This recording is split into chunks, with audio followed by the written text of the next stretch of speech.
et bienvenue à toutes et à tous pour ce nouvel épisode de la pause café. Je suis très heureuse de vous retrouver. Ça fait quelques semaines que je n'avais pas fait de live, peut-être pour me préparer psychologiquement à cette rencontre incroyable que je vais vous proposer ce matin. Alors oui, je reprends une nouvelle vidéo parce que j'ai eu Davina juste avant au téléphone. Je pense que cette fois-ci, ça va fonctionner. Alors, Davina, c'est notre Davina nationale. Alors évidemment, les moins de 20 ans ne peuvent pas connaître, mais c'est pas grave, ils vont la découvrir aujourd'hui. Ça, c'est une excellente nouvelle. Et puis, tous les anciens qui, comme moi, l'ont connue autrement. Moi, je l'ai connue petite, le dimanche matin avec ma maman. Enfin, c'était voilà, très sympa. Voilà, je l'ai découverte comme ça. Et puis moi, j'ai redécouverte encore autrement.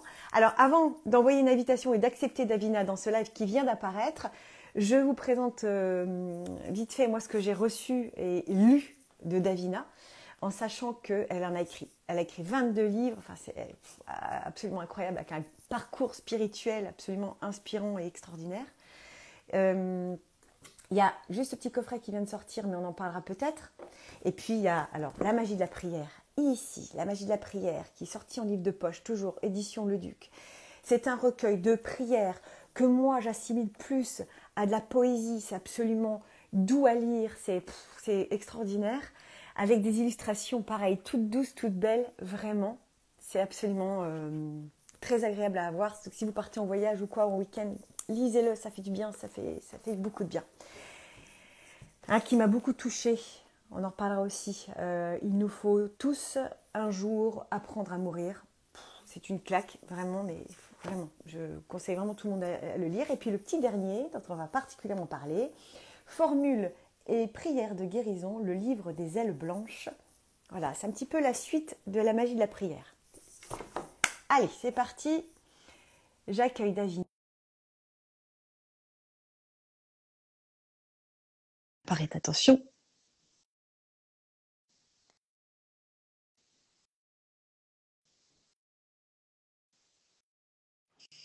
Bonjour Davina. Bonjour Julie. Comment allez-vous? Mais très bien, et vous? Très très bien, très bien, Comme très bien. Merci beaucoup. Je suis comme d'habitude, je suis enchantée de vous vraiment de vous découvrir, de vous avoir en face de moi là ce bah, matin. C'est un honneur. partagez, c'est une joie partagée, Julie. Et alors, et de parler aussi de vos écrits, de votre parcours. Alors ça, c'est voilà, ça c'est de l'or Vous en absolu. vous en parlez extrêmement gentiment, donc je vous en remercie, hein. Voilà, ça vient du cœur et c'est complètement sincère. Vous avez un très joli décor derrière vous, en tous les cas. C'est très coloré, ça fait du C'est bien. les montagnes du Tibet. C'est sublime. C'est sublime. Alors là, vous êtes dans votre monastère. Absolument, je suis dans mon bureau en fait. Là où je fais Ok. toujours différentes activités, des zooms, j'écris un peu plus loin. Là, j'ai un autre bureau pour écrire. Enfin, j'ai des bureaux un peu pour chaque chose. Ça, c'est extra. Euh, alors là, je suis sûre que vous êtes entouré de nature. C'est pas comme moi, Oui. entouré de béton. C'est pour ça que j'ai mis un Ah petit peu oui. une plante verte parce que sinon, c'est un peu triste. Ouais, je pense que les personnes qui ont des plantes vertes chez elles bénéficient déjà de l'énergie de la plante, mais en plus sont des personnes qui sont sensibles justement aux vibrations de la nature, qui sont des vibrations de guérison, vous savez ça, hein? Tout à fait. Et c'est important. Moi, j'ai de plus en plus besoin d'ailleurs d'être entourée de nature et de partir, en tous les cas, le plus souvent possible de Paris. Je crois que je supporte plus d'être loin de la nature. Mais on n'est pas là pour parler de moi, on est là pour parler de vous. Et est-ce que vous pouvez nous raconter un petit peu votre parcours depuis que la plupart des personnes qui nous suivent ce matin vous ont un petit peu quelque part perdu de vue après les aventures avec Ben, qu'on a connues de vous? en tout cas, ils n'ont jamais perdu de vue l'image, Non. hein. Donc c'est rigolo, hein, c'est vrai, mais on dit qu'une image colle à la peau et qu'elle ne s'en va jamais, c'est vrai, mais pour autant, depuis des années, comme j'ai toujours eu beaucoup d'attention à partager ce que je faisais avec les gens, parce que je trouve qu'on est là pour ça, sur cette terre, hein, on n'est pas là pour vivre dans sa grotte personnelle, voilà. Donc en fait, cette image, elle est toujours restée, mais à celle-ci, c'est superposé celles qui me correspondent maintenant, celles que j'ai bien voulu dévoiler aussi au fil des temps, parce que c'est jamais bon de tout dire à la fois, Non. ça crée de la confusion, et voilà. Donc, ce que je peux simplement dire, c'est que cette aventure de gym tonic, qui a duré 7 ans quand même, a été pour moi une très belle aventure, mais toujours une aventure que j'ai inscrite dans la continuité de mon parcours, qui en fait n'est pas mon parcours, mais celui que je partage avec les autres. Je n'aime pas parler au singulier, mais au pluriel, parce que je trouve que le sens de la vie, c'est d'être ensemble. Et voilà, donc pour moi, une personne ne se construit pas toute seule, elle a besoin des autres. Et ce sont les autres qui lui permettent justement d'avancer dans ses propres choix et dans ses aspirations et dans ses réalisations. Donc voilà, donc cette image, elle est là. C'est vrai qu'elle est restée. Bon, enfin maintenant, quand même, le temps a passé. Oui, quand même. Il y a quand même un temps pour tout, hein. D'ailleurs, j'ai changé de coupe de cheveux. Donc rien que ça devrait être évident sur le changement. Mais voilà, je suis très heureuse de toutes ces choses que j'ai pu faire depuis mon enfance, en fait, hein. Les choses, elles ne remontent pas à juste une époque de ma vie. C'est une construction que je dois à mes parents qui étaient très spirituels, très spiritualistes, chacun de leur côté, avec un père profondément chrétien, pratiquant, et une mère très hindouiste, bouddhiste, ésotérique, radiesthésiste, guérisseuse, etc., etc. Donc j'ai bénéficié de tout cet environnement et toute cette richesse parentale qui m'a été apportée et transmise. Et je dois dire que ça, voilà, vous savez, on critique toujours les parents, hein, en général, on a toujours quelque chose à leur reprocher. Et en fait, moi, je n'ai rien à leur reprocher parce que, bon, oui, dans ma vie, j'ai émis plein de reproches, mais ça, c'était avant. Mais maintenant que j'ai toute une vie passée déjà derrière moi, eh bien, je mesure à quel point cette éducation spirituelle qui a été très intelligemment faite m'a apporté toute ma vie, quoi, m'a aidé à supporter les conflits intérieurs, à guérir mes propres blessures, en tout cas à les soigner et à traverser cette vie avec toujours une lumière à côté de moi qui n'était pas forcément la mienne du tout d'ailleurs, mais qui était celle de plus haut, plus grand, plus beau que moi, que j'honore toujours. Parce que j'y crois et parce que j'ai des raisons d'y croire aussi, parce que ça m'a été prouvé maintes et maintes fois. Mm. Et ça, vous en parlez très bien dans vos écrits, c'est absolument limpide. Mm. Ce qui est assez intéressant, ça me fait penser, je crois que c'est un livre de Lenoir qui a écrit à propos de Bouddha, de Jésus, Oui, c'est qui ça. compare Ouais, Bouddha et Jésus sont des frères. Ça, c'est Thich Nhat Hanh qui l'a écrit. Frédéric Lenoir a été aussi de sa conviction par rapport à ça. Mais en fait, moi, c'est vraiment ma conviction profonde. Je m'étonne toujours qu'il y ait eu toutes ces guerres de religion.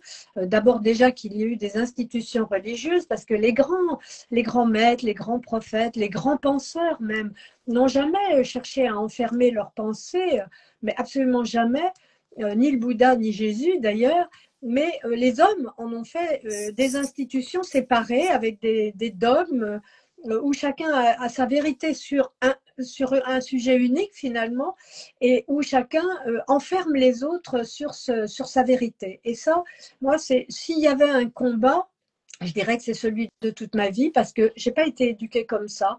Moi, ma mère m'a expliqué que Dieu était universel tout de suite. Elle m'a dit montrer que ça n'était pas du tout un homme quelque part dans l'espace qui, avec une baguette, tape sur les gens qui font quelque chose de mal. Elle m'a montré que, au contraire, la valorisation du corps en même temps et sa nécessité en même temps que celle de l'esprit, celle du cœur, et que les choses vont ensemble et que les systèmes religieux auraient pu être très beaux et très merveilleux d'ailleurs, mais que non, ils ont été le support de pouvoir que les institutions se sont données à elles-mêmes et donc qui ont enfermé les gens, les uns dans une voie, une autre ou une autre, une autre. Il y a de multiples voies.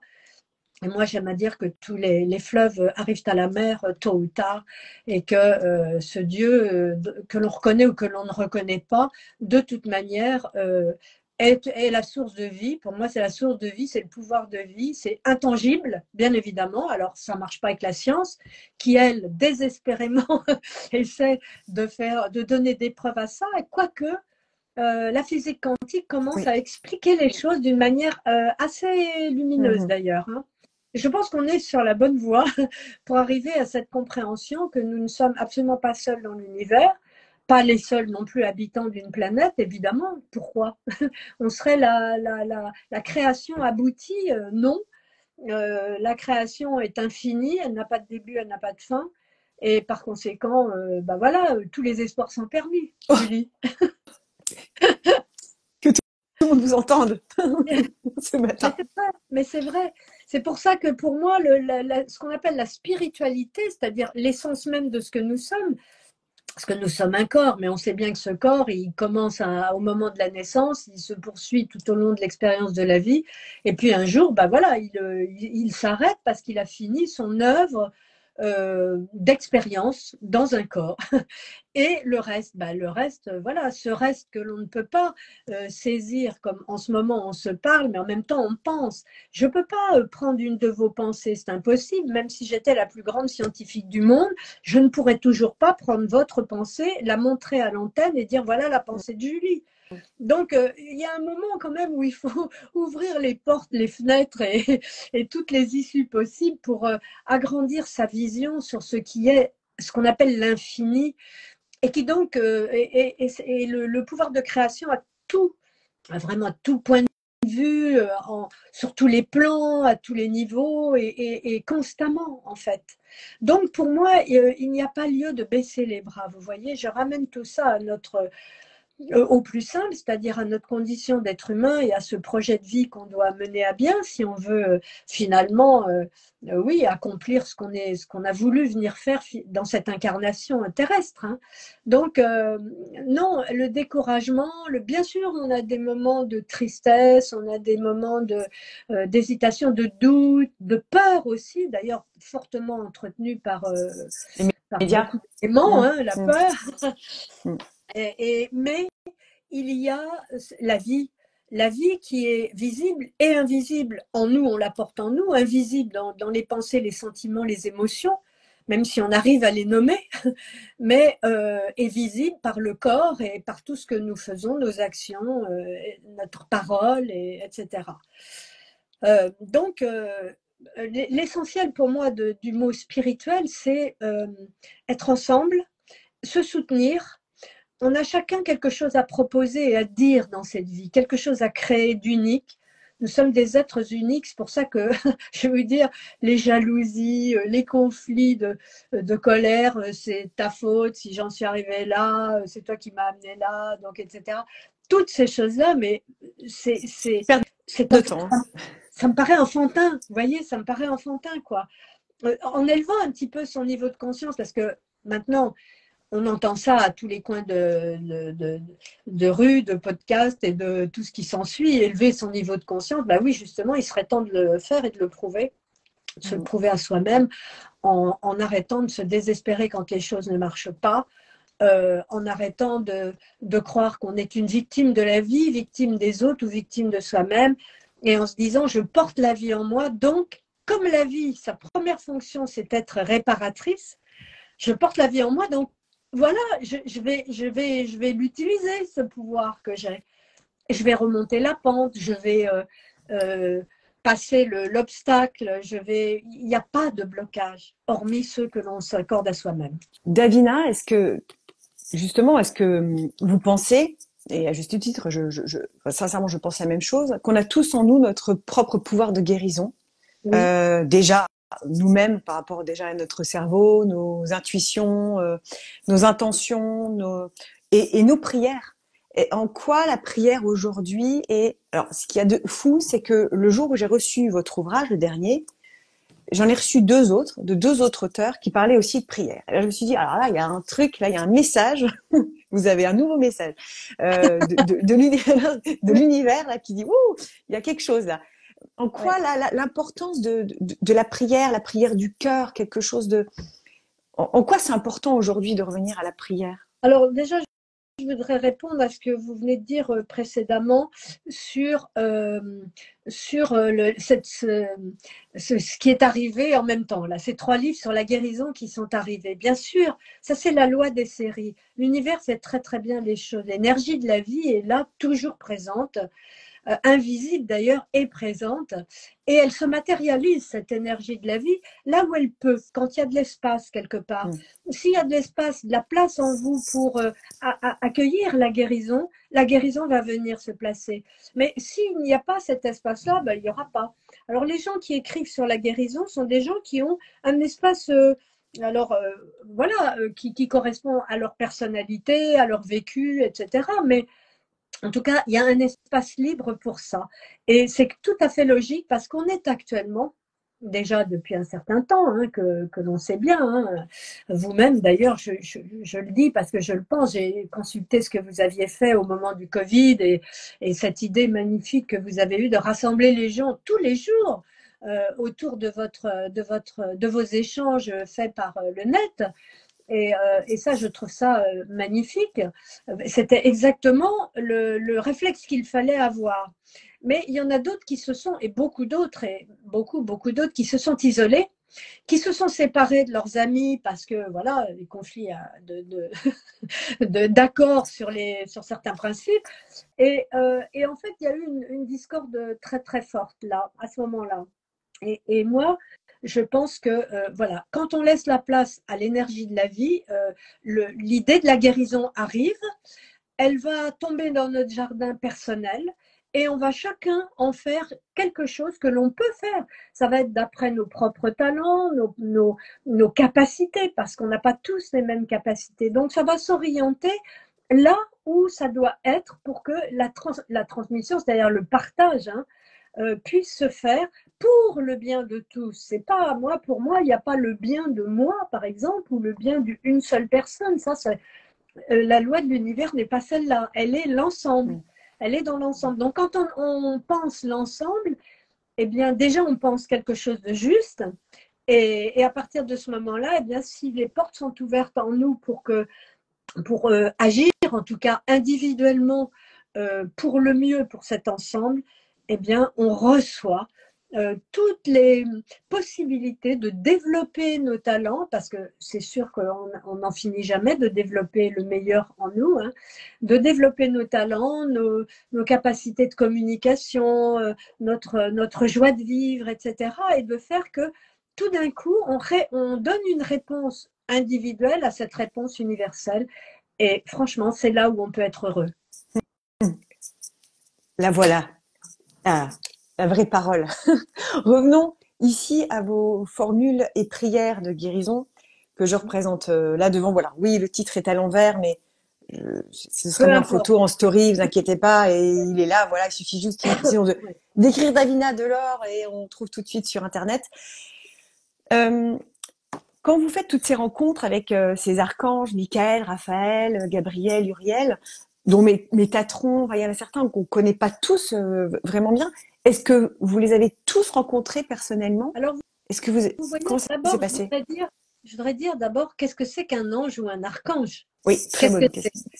Est-ce que c'est une statue que l'on honore? Donc là, ça va pas aller très loin.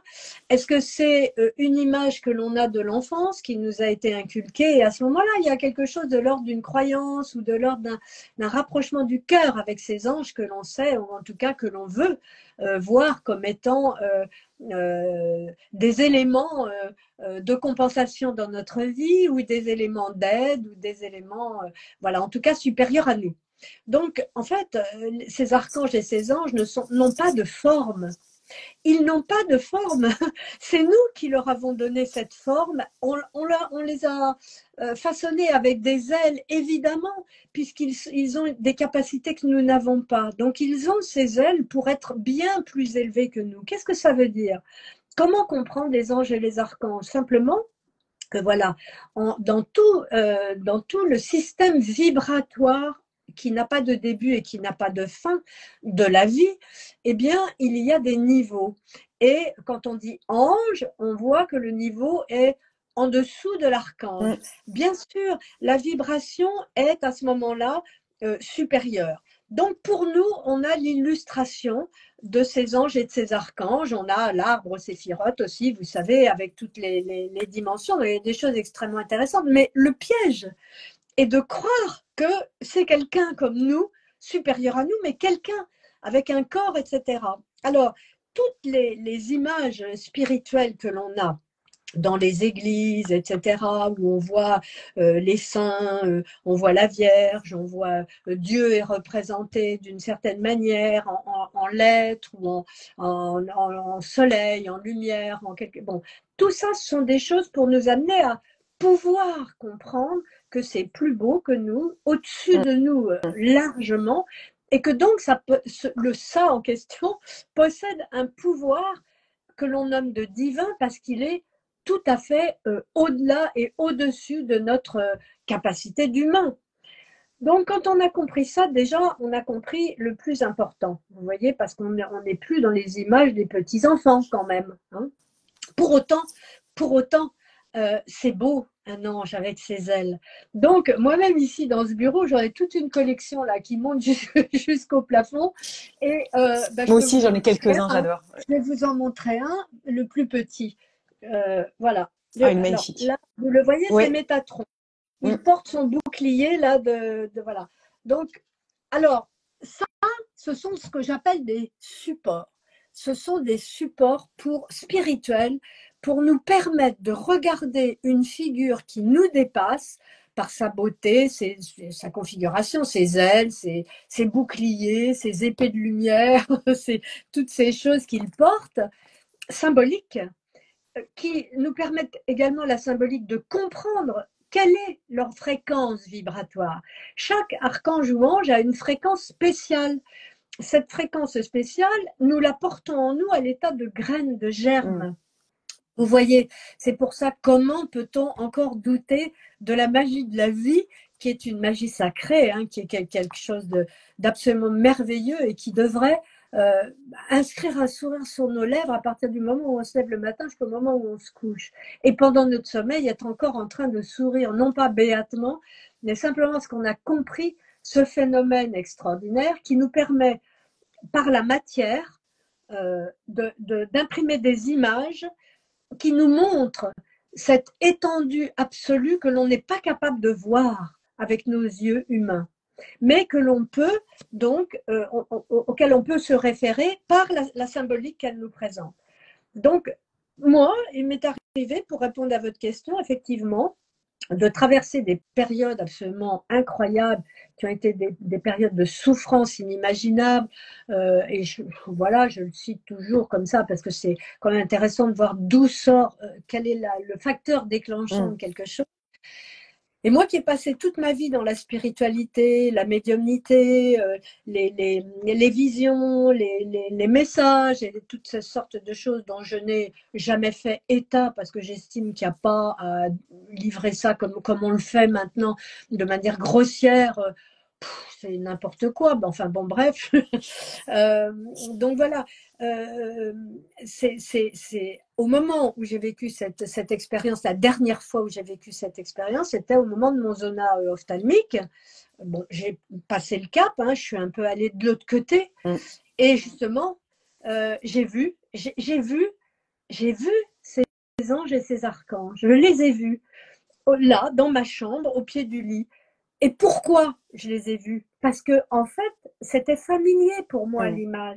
Mais en fait, ils ne venaient pas comme ça. Ils venaient sous forme de vibration pour me rassurer, d'ailleurs, m'expliquer que le passage que j'étais en train de vivre. Donc ça, je l'ai pas commenté. donc je vais pas le commenter ici. Il n'y a pas à ramener ces histoires-là sur son histoire personnelle parce que tout d'un coup, bon, il y a des tas de gens qui, ne vivant pas les mêmes choses, peuvent ne pas y croire, peuvent tourner ça en dérision, peuvent... Donc voilà, j'estime qu'il ne faut pas trop étaler ce genre de choses, juste en faire état quand c'est nécessaire. Voilà. Et de toute façon, tout est bien expliqué dans vos ouvrages à chaque fois. Vous distillez finalement votre histoire, vos épreuves, dans chacun de vos livres, j'ai l'impression. Et c'est comme un puzzle, vos livres. Vous le savez, vous qui êtes psychothérapeute, vous savez bien que les gens qui écrivent font une thérapie, en fait. Quand on écrit, ça veut dire qu'il y a quelque chose à libérer en soi qui est nécessaire. Alors, c'est vrai que moi, le fil conducteur de ma vie, c'est le partage avec les autres. Et pourtant, vous savez, je vis très solitaire puisque ce monastère est un ermitage, en fait. C'est un lieu qui n'est ouvert que pas souvent, hein, voilà, 4 fois dans l'année maximum. Et pour des temps très restreints de week-end, donc voilà, en groupe, bien sûr. Et le reste du temps est consacré, vous l'avez évoqué tout à l'heure, à la prière. Alors la prière, pour moi, c'est pas forcément utiliser des textes connus, mais c'est aussi utiliser des textes connus parce que ce sont des supports et des supports qui ont été pratiqués depuis des temps et des temps par des tas de gens qui ont mis tout leur cœur, qui ont mis leur âme, tous leurs espoirs aussi. Et il y a des très très belles histoires associées aux prières qu'on appelle les miracles. Mais en fait, il n'y a rien de miraculeux, tout est normal, vous savez, c'est logique, c'est dans l'énergie, le courant de l'énergie. Et d'ailleurs, excusez-moi Davina, mais venant vous avez été catholique avant d'être moniale tibétaine, enfin bouddhiste, pardon.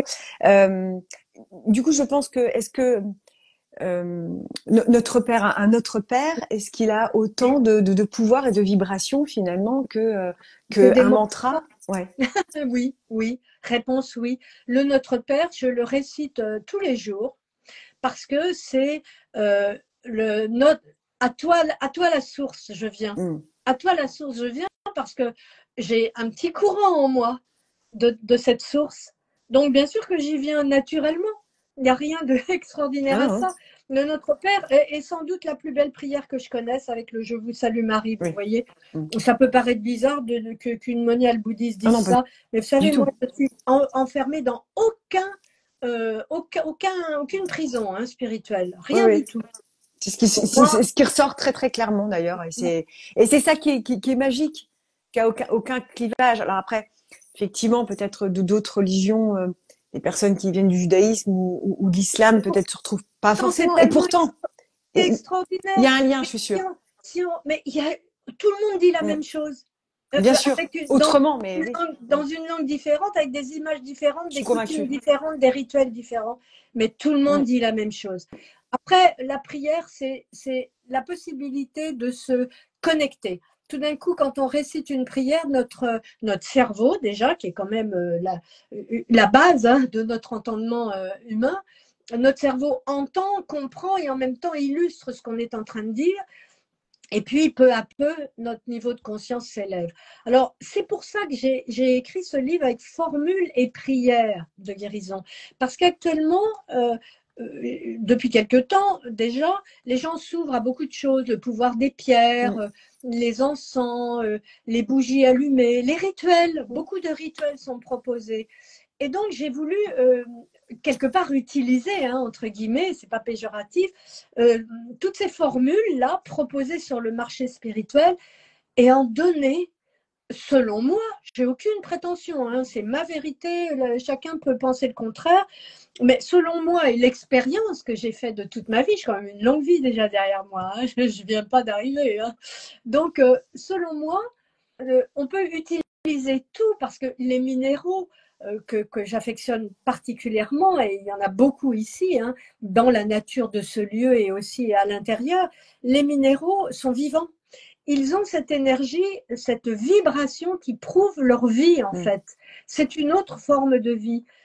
Et voilà, au même titre que les plantes, au même titre que tout ce qui nous entoure finalement. Mais bon, ce qui capte l'attention du monde actuellement, c'est les minéraux, les végétaux. Alors, les uns les autres utilisent énormément de choses pour le tambour, chaman, parce qu'évidemment, là, on se relie aux énergies de la terre et tout ça.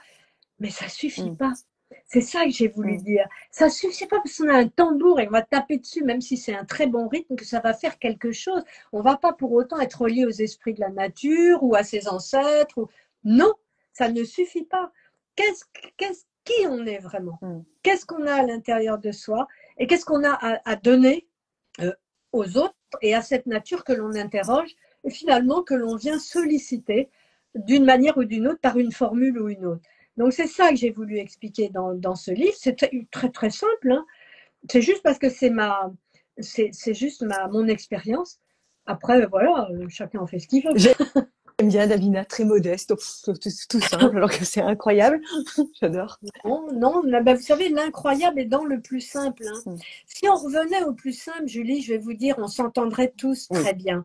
Et si on s'entendait tous très bien, eh bien, ce monde ne serait pas en perdition comme il est actuellement. Et il y a une catégorie de gens, je pense, ceux qui nous écoutent là, en ce moment d'ailleurs, parce que forcément, hein, si on vient écouter ce genre de propos, c'est que déjà on porte en soi le potentiel pour pouvoir réaliser les mêmes choses selon évidemment sa personnalité, mais voilà, si on voyait les choses très simplement, si on voyait la personne qui est en face de soi comme comme une amie, comme soi-même aussi, comme le champ des tout possibles de soi. Alors, en ce moment, moi, je vous regarde, là, Julie, et je dis, voilà, Julie, elle a des tas de choses que moi, je n'ai pas. C'est merveilleux, parce qu'au travers de nos échanges, dans le non-dit, il y a ces énergies qui communiquent ensemble en ce moment et qui sont à l'œuvre de créer eh bien ce que l'une et l'autre portons en nous, c'est-à-dire euh, autant que l'on peut le faire, eh bien être utile à l'énergie de la vie, aider les autres, apporter un instant de soleil dans la journée, même si on a à l'extérieur, bah celui-là il vient de l'intérieur, donc évidemment, tout est lié. Voilà, tout est lié et il n'y a rien de plus simple. Être qui on est, comme on est, ça plaît, ça plaît, ça plaît pas, c'est pareil. Tant pis. Je disais tout à l'heure, en préambule de notre rencontre, que les prières que vous proposez dans cet ouvrage-là, qui est en livre de poche aujourd'hui, La magie de la prière, qui peut-être l'introduction ou le... Enfin bref, je pense que ces deux-là sont connectés d'une certaine manière. Oui, Pardon. c'est vrai. Je disais que finalement, les prières que vous proposez ressemblent plus à des poèmes. C'est de la vraie poésie. Donc c'est un vrai bonheur de les lire parce qu'il y a quelque chose de très poétique, de très doux dans la lecture des prières que vous proposez là. Alors ça j'aime beaucoup écrire les prières parce que en fait je passe ma vie à rendre grâce et même quand il y a une difficulté, je rends quand même grâce parce que pour moi, les difficultés sont des tremplins sur lesquels la vie nous permet de rebondir. On a un libre arbitre, on a donc le choix. Donc pour moi, voilà, les difficultés, bah merci la difficulté. Je le dis pas toujours au départ, hein. Quand la Personne. difficulté arrive, bon, ben non, je le prends pas bien comme tout le monde. Mais tout de suite, je me souviens que cette difficulté est un tremplin. Ça va être comme je vais réagir par rapport à elle que ça va se passer. Et alors, j'écris des prières comme ça pour rendre grâce. Ça, c'est ce que m'a appris ma maman hein, quand j'étais toute petite. Rendre grâce. Elle disait, viens, on va faire les grâces, on va faire nos grâces. Et donc, voilà. Et quand j'écris ces prières, j'entends. D'abord, j'écris rien du tout toute seule. Hein. Je reçois des choses qui m'arrivent dans la tête comme ça, en parole. Et donc, je les écris. Et quand elles m'arrivent en parole, elles ne m'arrivent pas toute seule en parole. Il y a une musique qui accompagne ces paroles. Il y a comme une espèce de... Je ne sais pas comment le dire parce que c'est pas matérialisé, quoi. Donc, mais il y a comme une mélodie, quelque chose qui passe, qui arrondit les mots et les phrases. Et quand je capte pas bien, il y a une dissonance dans cette mélodie et donc là, ça m'arrête tout de suite jusqu'à ce que le mot ou la phrase s'arrondisse correctement. Et pour matérialiser tout ça, l'univers m'a fait rencontrer quelqu'un de absolument merveilleux qui est un musicien et qui est Logos. Vous connaissez certainement Logos. Alors, je vous fais une parenthèse rapide, quand même, personnelle. J'anime depuis quand même quelques années, comme vous le savez. Hein, j'ai été coach sportive aussi, enfin pendant incroyable. Ouais, je garde encore un pied dans le sport, en proposant une séance de sophro-stretch régulièrement dans 2 salles. Donc sophrologie et stretching mélangés. Et ça fait, on va dire, une dizaine d'années que j'utilise Logos en arrière. Voilà. Et quand j'ai lu que vous utilisiez aussi Logos pour vos prières que vous proposez dans ces livres, c'est incroyable, incroyable. Dans les deux livres, il y a l'un il y a un CD et l'autre il y a un QR code pour accéder aux méditations guidées, donc qui sont toujours sur les musiques de Logos. Je suis très fidèle en plus, j'ai ce caractère-là. Et donc, ça fait 20 ans que l'on a plus d'ailleurs, un peu plus même, que l'on se connaît et qu'on travaille ensemble quand il est question de le faire, en tout cas pour une œuvre quelconque. Donc voilà. Donc ces musiques sont aussi, par exemple, si j'écoute une musique de Logos là, en ce moment, par exemple, eh bien, je vais avoir immédiatement un discours qui va venir dessus. Sa musique me parle. Elle me parle d'une manière il n'y a aucun autre musicien contemporain qui me fait réagir comme ça, comme lui. Très très puissant. Sa musique est extrêmement importante. C'est ça que je voulais dire aussi. Par exemple, j'ai donné des cours de yoga pendant des années, puisque j'ai bénéficié comment dirais-je, de la transmission yogique de ma mère, qui avait un maître qui était Yogananda. C'était pas n'importe qui. Yogananda, c'est celui qui a écrit l'autobiographie d'un yogi. Et ma mère l'a connu, moi je ne l'ai pas connu, mais en tout cas elle me l'a transmis. Hein. Ma mère savait transmettre les choses. Hein. Elle était ce qu'on appelle aujourd'hui une chamane. Hein. Donc j'ai reçu d'elle des courants absolument incroyables. D'ailleurs, je les reçois toujours. Et pourquoi je vous disais ça? Simplement parce que les sons, la vibration, c'est toujours une question de vibration. Les sons accompagnent tout le temps le chemin spirituel que l'on peut faire, quel qu'il soit. Et dans mes cours de yoga, je travaillais déjà avec Logos pendant toutes ces années où j'ai donné des cours de yoga, puis j'ai fini par arrêter. Mais il y a un truc qui n'a jamais arrêté, c'est un stage qui dure une fois par an, qui se produit une fois par an, et au mois de juillet, ici. Et ça, je ne peux pas l'arrêter parce que les gens m'interdisent de l'arrêter, donc je ne l'arrête pas. Interdit. Ah ouais. C'est où dans votre monastère que vous recevez ces gens-là? C'est à quel moment de l'année? Ça m'intéresse. C'est au mois de juillet. D'accord. Au mois de juillet. Ok. Quelqu'un demande Logos. Ici, Logos moi je suis sur Deezer. Vous tapez Logos et on trouve tout de suite. Vous tapez Logos, ça Stéphane Sicard. Hein, son nom, c'est Stéphane Sicard. Et là, il y a pléthore d'albums plus beaux les uns que les autres. C'est absolument merveilleux. Ah, c'est sublime. C'est très inspirant, effectivement, en le mettant. Effectivement, il y a des idées qui arrivent. Est-ce que vous pouvez nous parler un petit peu? Je voudrais votre version, une explication du karma pour vous. Qu'est-ce que le karma? Le karma, pour expliquer aux gens qui nous suivent ce matin. Oui. Alors, ce qu'il faut déjà tout de suite retirer, c'est le phénomène culpabilisant. La culpabilité. J'ai fait quelque chose et là, j'ai une sanction. Il n'y a pas de sanction. Et ça, il faut vraiment le savoir. Le karma, Einstein l'a défini de la meilleure manière qu'il soit. Il a expliqué la loi de cause à effet. Il n'y a rien, il n'y a aucun effet sans cause. Donc, quand on dit c'est le hasard, non, non, il n'y a aucun effet qui puisse se produire sans une cause initiale. Donc, le karma n'est simplement que la loi de cause à effet.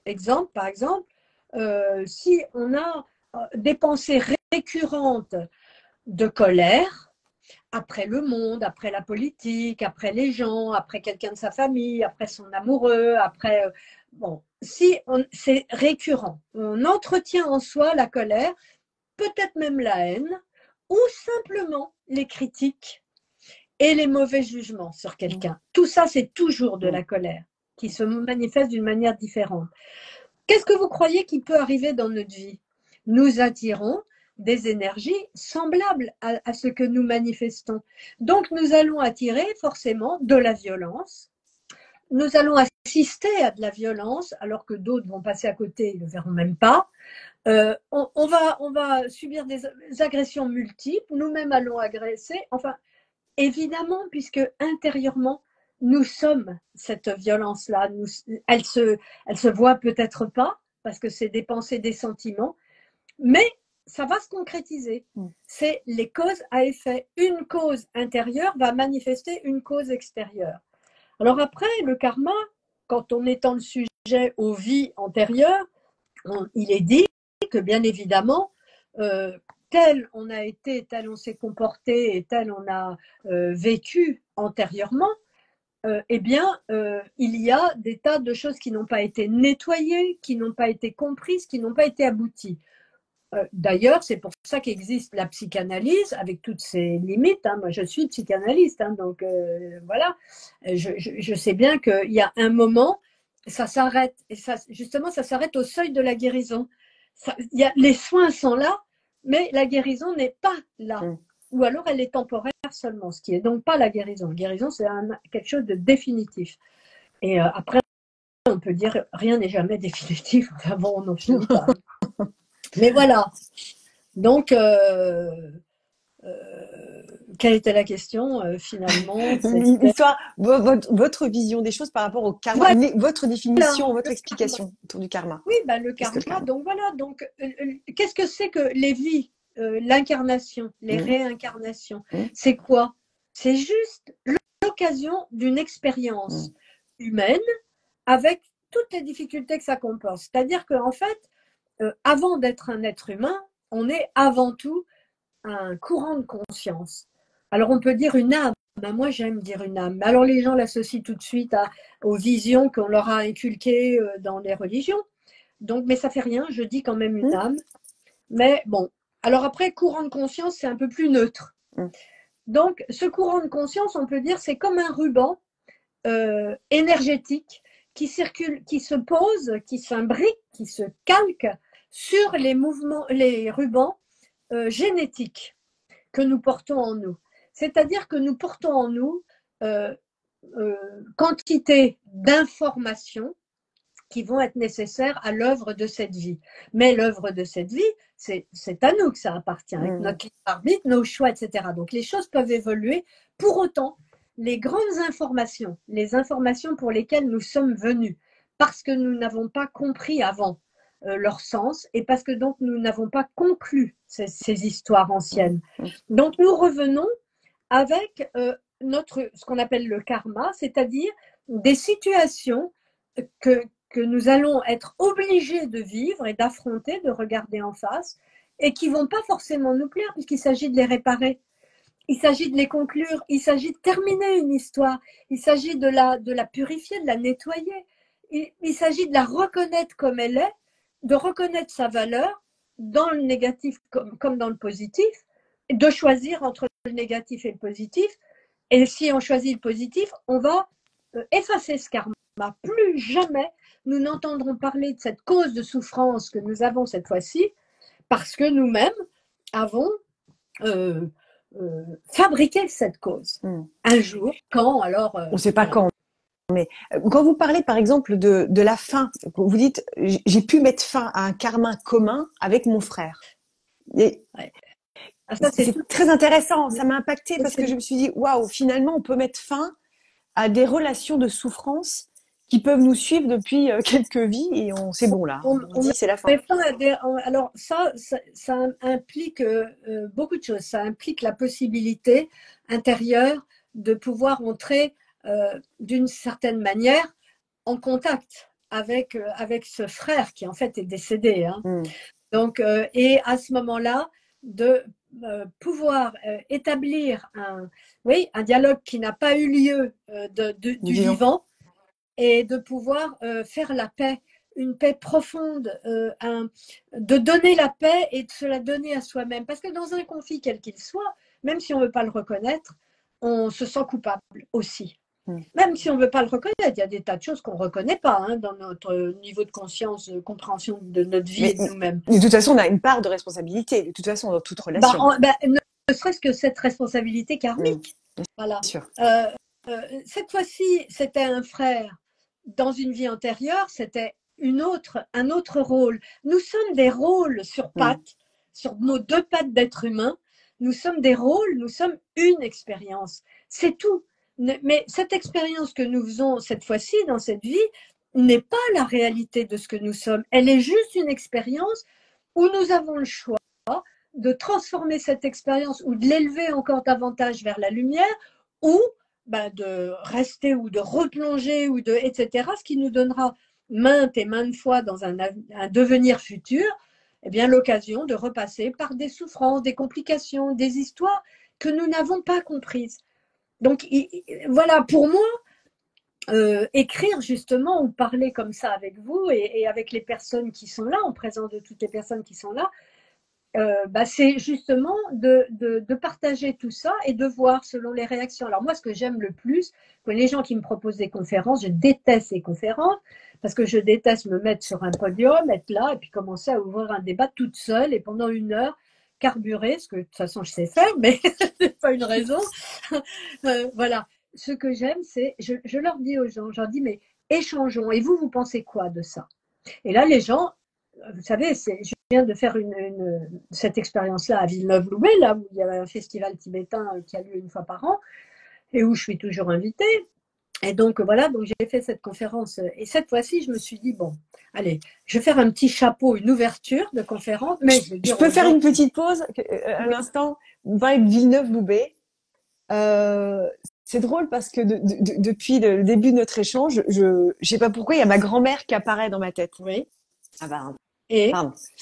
ouais, ça m'étonne pas. Hein. Ouais, et Ouais, c'est chaud.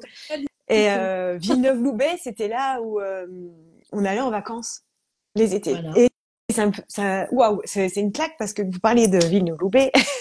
Et votre grand-mère est là. Ah bah ça, c'est justement parce que simplement, c'est ce phénomène médiumnique qui se produit naturellement, hein, c'est pas provoqué, mais bon, voilà, à moi, ça arrive tout le temps. Et cette grand-mère, qu'est-ce qu'elle vient vous dire? Elle m'a fait parler de Villeneuve-Loubet, parce que j'avais aucun... Pourquoi voulez-vous que je vous parle de Villeneuve-Loubet? Franchement, ça n'a rien à voir avec le... Mais elle a fait venir ça pour vous dire, voilà, je suis là et je t'aime. Voilà, c'est tout. Hein. C'est tellement simple. Oui. C'est tellement simple. Donc voilà, il y a des choses à réparer avec les uns les autres et surtout avec les personnes aussi qui sont défuntes, avec ces âmes, quelquefois qui ont du mal à passer un cap de lumière. Alors elles peuvent être dans la lumière, mais peut-être pas la lumière qu'elles méritent où elles devraient être, simplement parce qu'elles ont sont restées dans une accroche à la terre avec un parent ou un être cher avec lequel tout n'a pas été dit ou tout n'a pas été compris. Et donc la prière aide ces âmes. Vous voyez, j'en profite pour pouvoir faire passer ce message-là parce que, croyez-moi, tout le monde, il n'y a pas besoin d'être médium pour le faire. Hein. La prière, vous pensez à quelqu'un que vous avez aimé ou avec lequel il s'est passé un problème, bon, ce qui a été le cas justement avec ses frères, mais, et d'autres, hein, mais leur parler comme on se parle. En fait, vous savez, nous sommes dans cette interpénétration des mondes. Il n'y a pas en haut ou en bas. Hein. Il y a en haut, en bas pour nous. Est-ce qu'on peut faire ça aussi en visualisation avec des vivants qu'on ne voit plus? Est-ce que c'est important aussi de dire, de parler comme c'est vrai, on en parle en physique quantique d'une certaine manière. Ouais, moi je fais ça quand j'ai un conflit. Alors vous savez que la première règle, c'est de ne pas chercher à interférer dans la volonté de quiconque. Hein.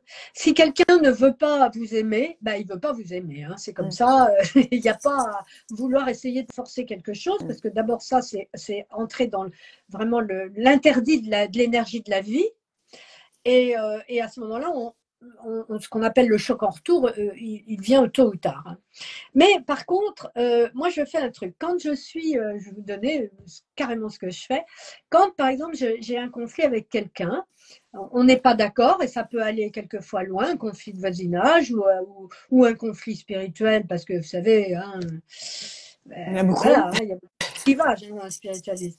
Voilà. Et donc, ça devient méchant en face. Et moi, évidemment, j'aurais tendance à répondre. Hein. En plus, moi, je suis une guerrière, hein, donc voilà, les choses, je ne les laisse pas passer comme ça aussi facilement. Hein. J'aime que les choses soient bien posées, bien claires. Eh bien, qu'est-ce que je fais? À un moment, je me dis, ah ben non, mais là, c'est pas comme ça. Donc, je me mets en méditation, c'est-à-dire méditation, c'est grandiloquent le mot, je me mets au calme et je propose un rendez-vous à la personne, à son âme. Je lui propose, hein, parce que si elle veut pas venir, voilà. Et je lui dis, voilà, toi, si tu veux, on peut se rencontrer dans cet absolu divin, cet absolu lumineux qui est là, que l'on ne voit pas, mais qui est là. Si tu veux, rencontrons-nous. Ou si vous voulez, rencontrons-nous. toujours la personne accepte. Parce que c'est son âme. C'est pas son ego. C'est pas son ego, c'est pas son intellect. Donc, cette personne vient. Je la reçois dans un lieu particulier. Ça peut être un lieu complètement vide. Ça peut être au bord d'une rivière qui coule avec un joli bruit. Ça peut être dans une montagne. Peu importe. Dans un endroit intérieur agréable où j'accueille cette personne. Elle rentre et là, voilà, comme quelqu'un que j'accueillerais en vrai, quoi. Et là, on s'assoit l'un ou l'une en face de l'autre. Et je lui dis, bon, ben voilà, c'est moi qui t'ai demandé de venir. Donc, en fait, voilà ce que j'ai sur le cœur. Voilà, je trouve que, voilà, tout ton comportement, tout ce qui s'est passé, tout, je dis pas que c'est de ta faute, mais moi, en fait, je le pense profondément, finalement. Mais je veux pas penser ça, je veux pas le penser. Mais bon, je le pense quand même, mais bon, voilà. Donc, je vais te dire tous les reproches, je vais te les donner. Et une fois que j'ai exposé mon problème, la personne en face, elle écoute bien. Et une fois que j'ai exposé mon problème, je lui dis, bah, écoute, voilà, nous ne sommes pas d'accord sur plein de choses. Peu importe, c'est ta vérité. J'en ai peut-être une autre sur ce sujet, j'en ai même sûrement une autre. On va garder chacun nos vérités et on va reprendre nos griefs par rapport. Donc, je te rends les objets de colère. Donc, te les rends, donc je ne les garde pas. Non, petit, je te les rends. Et maintenant que je te les ai rendus, si tu veux, toi, je te laisse dire ce que tu as à dire. Et là, on fait le silence, évidemment intérieur, en soi, et on écoute.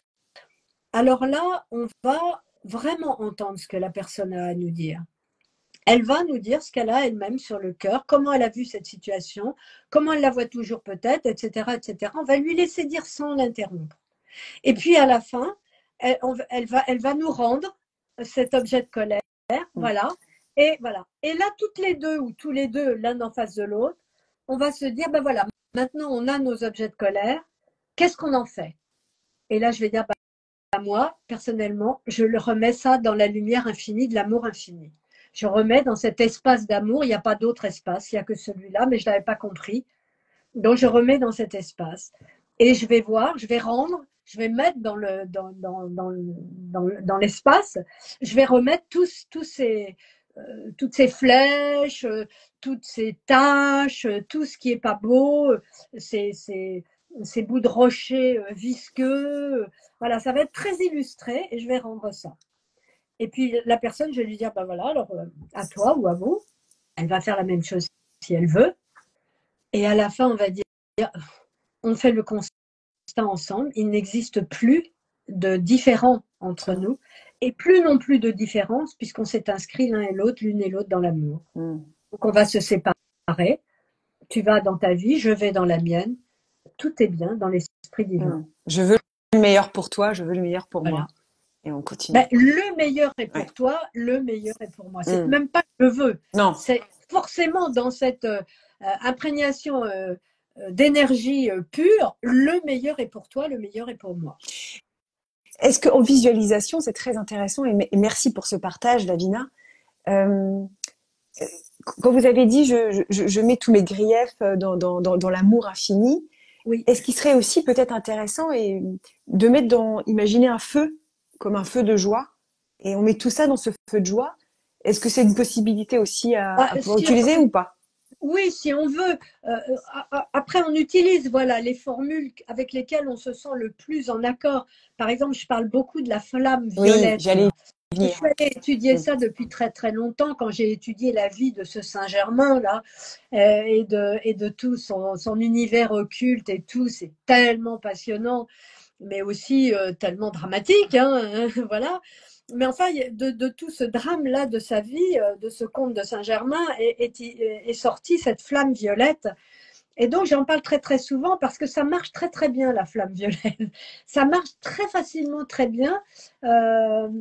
Alors, le feu, c'est un élément purificateur. Vous voyez, nous, par exemple, avec les moines qui sont nos frères d'âme, qui vivent en Inde, qui sont des moines tibétains, mais qui sont venus d'ailleurs cette année ici. Chaque fois qu'ils viennent, on fait une cérémonie qu'on appelle puja de feu.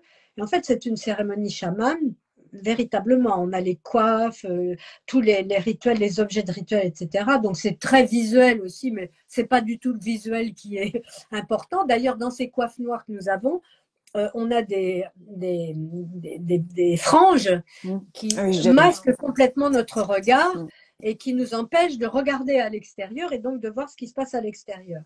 Et on fait un feu gigantesque, bien sûr, dans lequel alors nous, moi évidemment, ce feu, il a le sens uniquement de pouvoir permettre de purifier, nettoyer les négativités que les âmes qui sont pas montées, qui ont du mal, peine à voir la lumière, eh bien peuvent s'approprier dans cet instant pour justement s'élever. Si elles le veulent, hein. Il n'y a pas, vous savez, il y a pas de pouvoir humain là-dedans. Hein. C'est pas, il n'y a pas de pouvoir humain. Ce sont des propositions. Voilà. Après, tout dépend de l'état d'esprit qu'on a, etc., etc. Voilà. Donc le feu, oui. Pourquoi pas? Moi, je dis toujours, il vaut mieux s'adresser au bon Dieu qu'à ses saints. Donc, pour moi, le bon Dieu n'est que l'amour créateur. C'est de l'amour, donc c'est créateur. L'amour est créateur. Il crée toutes sortes de choses qui sont en correspondance avec l'état vibratoire dans lesquels les uns les autres nous sommes, les choses inertes aussi, les éléments, les océans, l'air, le vent, les pierres, les rochers, la terre, etc. Donc tout dépend de comment on est à l'intérieur de soi par rapport à tout ça. Et quelle capacité d'ouverture on a envers tout ça qui permet de passer il y a un sas quand même, hein. Il faut le passer, quoi. C'est ça. Est-ce que vous pensez, Davina, que alors c'est peut-être comme un conte de fées, mais pourquoi pas, est-ce que l'amour va pouvoir peut-être sauver ce monde-là? Est-ce que c'est la seule énergie qui peut sauver ce qu'on traverse? Ça sera uniquement l'amour c'est pas qui sauvera ce monde. Ce monde ne sera pas sauvé, Julie. Excusez-moi de vous le dire, mais vous m'interrogez. Non, ce monde sera transformé, mais il ne sera pas sauvé tel qu'il est. Il ne peut plus être sauvé. Il est arrivé au bout du bout de la malversation de tout ce qui a été mis à notre disposition, de cette terre qui est merveilleuse, parce que nous vivons à la surface de cette terre, dans d'autres mondes. Il est très difficile, enfin dans les connaissances que l'on peut avoir, de vivre à la surface d'une planète quelle qu'elle soit. Mais la Terre, oui. Et donc, c'est comme une espèce de miracle, tout ce que nous avons là. Et nous sommes en train de la saccager, cette terre. Je vois encore ici, le lieu dans lequel je vis est un lieu extrêmement éloigné de tout. Il n'y a pas de maison, il n'y a pas de village, il n'y a rien. C'est vraiment en pleine nature. Il y a beaucoup de bois. Et j'assiste à quelque chose de terrible, c'est à la déforestation. Et me mets très en lien avec ces Indiens dont une communauté est venue très récemment encore pour exposer l'horreur, le saccage humain des forêts amazoniennes et d'une autre forêt dont je n'ai pas le nom en mémoire, mais qui est à côté de la forêt amazonienne, un peu plus loin, et qui est en train d'être décimée. Pourquoi ? Parce que le bois maintenant a pris une extension et qu'on peut vendre, on peut faire de l'argent, toujours plus d'argent, toujours plus. C'est effrayant, moi. L'argent, je ne suis pas en colère contre l'argent parce que pour moi, c'est juste une énergie d'échange. Mais de là à sacrifier des vies, parce qu'il y a tous ces animaux qui vivent, qui sont utiles à notre nature humaine. L'écosystème, on est en train de leur couper leur vie, les oiseaux, les biches, les cerfs, tout, même tous les insectes et tout, on leur retire tout. Alors ça va continuer, ce massacre, là et ailleurs, hein, mais on ne fait pas de politique ici, mais si j'en faisais, ça serait dramatique, ce que je vous dirais. Mais en tout cas, non, je pense qu'on pense pareil, on dirait, je pense la même chose. Bon. Mais simplement, si justement on est un groupe d'humains, un grand groupe d'humains, hein, il faut arriver à être quand même assez nombreux, qui portant l'amour. Alors ça paraît, c'est ridicule de dire ça comme ça, parce que pour nous, l'amour, on ne sait pas ce que c'est, l'amour inconditionnel. L'amour inconditionnel, c'est les autres avant soi-même. Or, nous, c'est nous quand même avant tous les autres. Hein. Ah non, mais qui que nous soyons, il faut quand même être clair. Sauf qu'on peut cultiver davantage d'amour, davantage de compassion. On peut s'y mettre, mais ça va être la force du groupe. Hein. C'est pas la force. La société va changer. Elle va, là, toute la société ancienne va mourir. Ça sera une nouvelle société. On va assister. Alors moi, c'est bon. Hein, il y a un moment, je vais partir ailleurs, hein, plus vite que les personnes plus jeunes, évidemment. Hein, mais ça m'empêchera pas de regarder les choses d'un œil plus libéré, d'ailleurs. Mais on va assister quand même à des tas de choses. On va assister à la mort de toutes nos valeurs. Et c'est déjà entamé, hein, on le sait. Oui, hein. ouais, oui, ça, Voilà. c'est certain. Il faut que nous soyons ensemble avec beaucoup de simplicité d'être. Il n'y a pas